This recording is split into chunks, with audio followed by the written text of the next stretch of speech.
Hello बच्चों, let's read the question. The question says that differentiate sin inverse 2x under root 1 minus x square with respect to sec inverse 1 upon under root 1 minus x square if x varies from 0 to 1 upon root 2.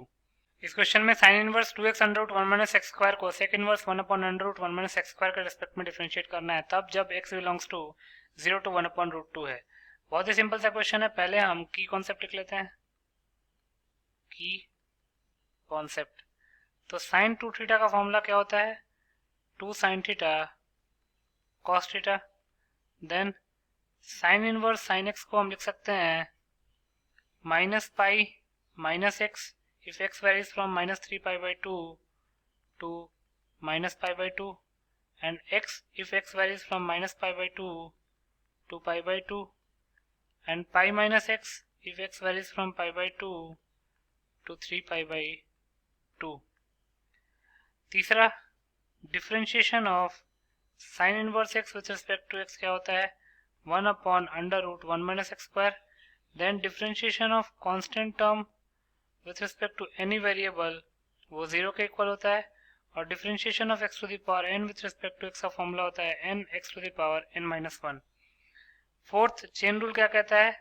f of g of x को अगर x के respect में differentiate करना है तो पहले आप f of g of x को g ऑफ x के रिस्पेक्ट में डिफरेंशिएट कीजिए, देन g ऑफ x को x के रिस्पेक्ट में डिफरेंशिएट कीजिए। तो इन चारों की कॉन्सेप्ट्स को यूज करके इस क्वेश्चन को सॉल्व कर लेते हैं। तो मान लेते हैं let u is equal to sine inverse 2x into under root 1 minus x square.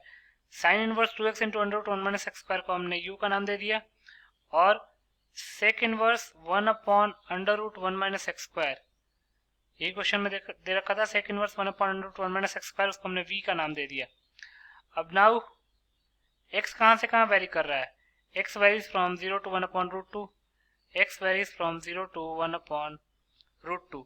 तो मान लेते हैं let x is equal to sine theta, तो u क्या हो जाएगा? u will be equal to sine inverse 2 sine theta into under root 1 minus x square. 1 minus sine square theta को क्या लिख सकते हैं? कॉस स्क्वायर थीटा, और under root 1 minus cos square theta को लिख सकते हैं मॉड कॉस थीटा। अगर x 0 to 1 upon root 2 vary कर रहा है, इसका मतलब कि sine theta 0 to 1 upon root 2 vary कर रहा होगा। और अगर sine theta 0 to 1 upon root 2 vary कर रहा है, इसका मतलब कि theta belongs to 0 to pi by 4। और अगर थीटा 0 से पाई बाई 4 वेरी कर रहा है तो मॉड कॉस थीटा बन के खुलेगा। तो ये जगह sine inverse 2 sine theta cos theta since theta belongs to 0 to pi by 4। अब इसको लिख सकते हैं साइन इनवर्स साइन 2 थीटा। तो यहाँ से u क्या आ गया? Sine inverse sine 2 theta.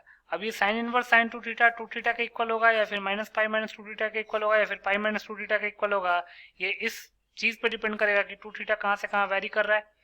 तो अभी हमने निकाला कि थीटा जो है 0 से पाई बाई 4 वेरी कर रहा है, तो लिख सकते हैं since theta varies from 0 to pi by 4, therefore 2 theta कहाँ से कहाँ वेरी करेगा? 2 theta varies from 0 to pi by 2, और अगर 2 थीटा 0 से पाई बाई 2 वेरी करेगा तो साइन इनवर्स साइन 2 थीटा किसका इक्वल हो जाएगा?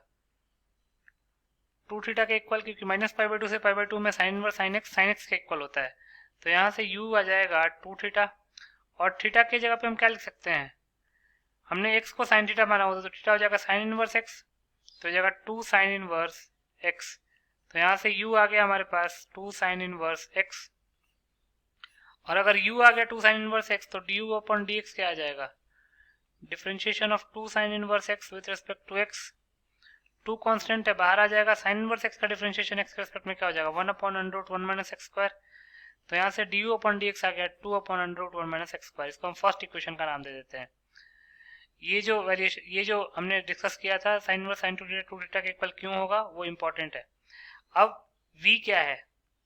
Now v is sec inverse 1 upon under root 1 minus x square, sec inverse 1 upon under root 1 minus x square। x को हमको क्या पुट करना है? अभी हमने माना हुआ था x को sin थीटा पुट करना है, तो ये जगह sec inverse 1 upon under root 1 minus sin square theta, तो 1 upon mod cos theta, again mod cos theta के इक्वल होगा क्योंकि थीटा 0 से पाई बाई 4 वेरी कर रहा है। तो 1 upon 1 upon mod cos theta 1 upon cos theta के इक्वल लिख सकते हैं, और 1 अपॉन मॉड कॉस थीटा को हम 1 अपॉन कॉस थीटा को लिख सकते हैं सेक थीटा। तो v आ गया हमारे पास सेक थीटा के equal, therefore v is not sec theta, v equals to sec inverse sec theta. अभी हमने थीटा निकाला था कि since theta belongs to 0 to pi by 4, तभी तो मॉड कॉस थीटा को हमने कॉस थीटा लिखा था। तो अगर थीटा 0 से पाई बाई 4 वेरी कर रहा है तो इसलिए लिख सकते हैं therefore sec inverse sec theta can be written as theta. क्यों? क्योंकि we know that sec inverse sec x can be written as x if x varies from 0 to pi by 2 union pi by 2 to pi। तो जो 0 से पाई by 4 है वो 0 से पाई by 2 के बीच में लाई तो कर रहा है, इसलिए सेक इनवर्स सेक एक्स क्या हो जाएगा, x के इक्वल हो जाएगा।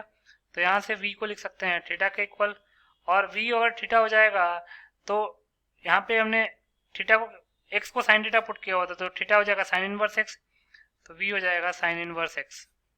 v अगर साइन इनवर्स x हो गया, ये डेरिवेशन इंपॉर्टेंट है, इस चीज का ध्यान रखिएगा, v अगर साइन इनवर्स x हो गया तो dv अपॉन dx क्या हो जाएगा, 1 upon under root 1 minus x square.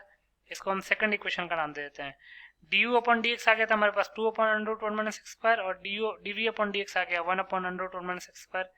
तो लिख सकते हैं therefore du upon dv can be written as du upon dx whole upon dv upon dx।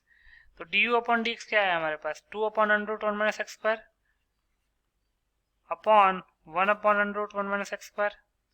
तो under root 1 minus x square cancel out हो जाएगा, तो इसकी वैल्यू आ जाएगी 2।